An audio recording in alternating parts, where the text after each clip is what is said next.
Foundations. When you understand this extreme depth of God's love, his compassion for us to save crackpots, this us broken clay humanity, you can't help but worship him for being so good. Foundations. Understanding the Jewish foundations of our Christian faith. With Robbo Robinson and Mandy Warby. Human beings tend to look at themselves as having it all together. We're in control of our destinies and we think we're smart, intelligent and superior in all things. But in our last program, we began learning about the real condition of human beings, the fact that we're not as fabulous as we think we are. And in fact, we're just pots made by the hand of the potter. But because of our sinful nature, we are broken and cracked. Yeah, and sometimes being a crackpot is actually helpful. It almost helps you get away with something, so I can't help it, I'm cracked. Yeah. But it doesn't make an excuse before God. Okay, and we were talking in the previous program about how Adam is made from the ground. He is but dust, we are frail carbon, biological matter. But the difference between us and the rest of all of God's creation is the fact that God breathed into him and he became a living being, this living, breathing spirit that differentiates us from the rest of God's creation. But we were also talking in our previous program about how we've elevated self to foolish levels where we really think that we are so spectacular, and a quick look around the world reveals that we're not as spectacular as we think. Now, we're intelligent beings, we're creative, but then, of course we are. We're created in the image and likeness of God. Those gifts come from him. But then we go and wreck it with our sin. Then we also, conversely, we then bring God down to our level to try to bridge this gap between us. And it's kind of like deifying man and humanizing God and trying to bridge this gap between the two. Well, of course, God tries to intervene into that process with verses like we find in Isaiah 55 where it says, "For my thoughts are not your thoughts, nor are my ways your ways. As the heavens are higher than the earth, so are my ways higher than your ways, and my thoughts than your thoughts." Yeah, so God is trying to emphasize there that the gap between him and his human creation is beyond measure. We're trying to say, it's not such a stretch, really, but it's absolutely massive. We cannot attain to his level of perfection and purity and holiness. He's way, way above us. And for all the intelligence that we have that he's given us, it's still minuscule compared to him. So in truth, the gap between God and his human creation, again, it's beyond measure. So we've got to try to figure out, how is it that we're supposed to relate to him? Well, we don't actually have to figure out because he's already told us in his word, because we're not as smart as we thought we were. Proverbs 15:33 says, "The fear of the Lord is the instruction for wisdom, and before honour comes humility." Okay, so really, rather than thinking of ourselves as so fabulous and being the centre of the universe, we actually need to develop a little bit of humility. Now, what is humility? Humility is not self-deprecating. Oh no, I'm not worthy. That's false humility. Yeah, that's right. Which is really pride, isn't it?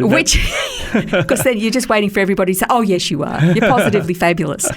No, a true humility is about having a healthy reverential respect and awe and fear of God and understanding our brokenness, our sinful condition that says, God, I am a wreck. Look what I have done. Look at the foolish things that I have said, done, behaved. I am a cracked, broken pot, and I need the potter to restore me. That's true humility. And then what's the result of that? From that comes honour. Proverbs 18:12 says, "Before destruction, the heart of man is haughty." Yes, we know that. But humility goes before honour. Yeah. So true humility, real, genuine, biblical humility leads to honour. That's right. So it's not the self-actualization and the self-esteem and the self-promotion that the world would want us to believe. It's actually the reverse of that. Absolutely. If you look at the New Age philosophical view and you look at humanism, The New Age says that the divine is within, and the answers to the world's problems comes from tapping into the divine within. Humanism takes out the spiritual element and just says, look, we have the capacity to make life utopia on earth. Yep. We have everything we need within us. The Bible says the heart of man is only deceitful and wicked continually. Who can know it? So we've got a conflict there straight away. Who are we going to believe? Ourselves, who have made a mess of the world, or God, who says, you need some help. Yeah. I'm the source of that help. Okay, so because humility for us has been broken, because we're really very prideful. I mean, what was the very first sin that was ever committed? Well, that was Lucifer. Yep. Pride was found within him. Puffed himself up. Yeah. And so all sin, I think, at its foundation has this pride. Did God really say? That was in Eden when the serpent deceived Eve. Did he really say that? Of course you can have that fruit. You know, you want to be smart, you want to be clever, you want to have understanding. Why would God want you to not have understanding, for goodness sakes? Take a bite. And yes, I'd love to be that smart and knowledgeable, and Eve takes a bite. And Adam just follows her. Yeah. That's pride. All sin, I think, at its foundation is pride. So therefore, we have to cultivate real, genuine humility if we want restoration, if we don't want to live as crackpots and step into eternity still broken. Yeah. Okay, so there are understanding this great need for forgiveness and restoration, just like every other crackpot. Because, look, let's just face it, there are some people who are going through some really, really traumatic issues, and they're suffering things either because of decisions or choices they've made, sins that they've committed, or as a result of the sins that other people have committed against them. So I don't want to downplay what people are really going through, but the fact of the matter is, if you're a human being that's ever lived at any time in history other than Jesus himself, you're a crackpot. We're all in exactly the same situation. Yeah. Every single one of us. And so understanding our need for forgiveness and restoration, we have to realise our value to our Maker. Are we valuable? We're broken. We're cracked. We're a bit of a mess. Are we valuable? Of course we are. First, he created us in his image and likeness. That fact alone demonstrates that we're valuable to him. Secondly, before he created us, he actually knew that we were going to sin, that we were going to become broken crackpots, and that we were going to need to be redeemed. And so before he created a single thing, it says that Christ was crucified from the foundations of the world. He already planned this salvation and redemption story before he created us. That demonstrates value. Third, this plan of redemption required that God himself take on the form of a human being and become one of us to die in our place for us. So even though he had this plan of redemption, he was going to pay this price. Yeah.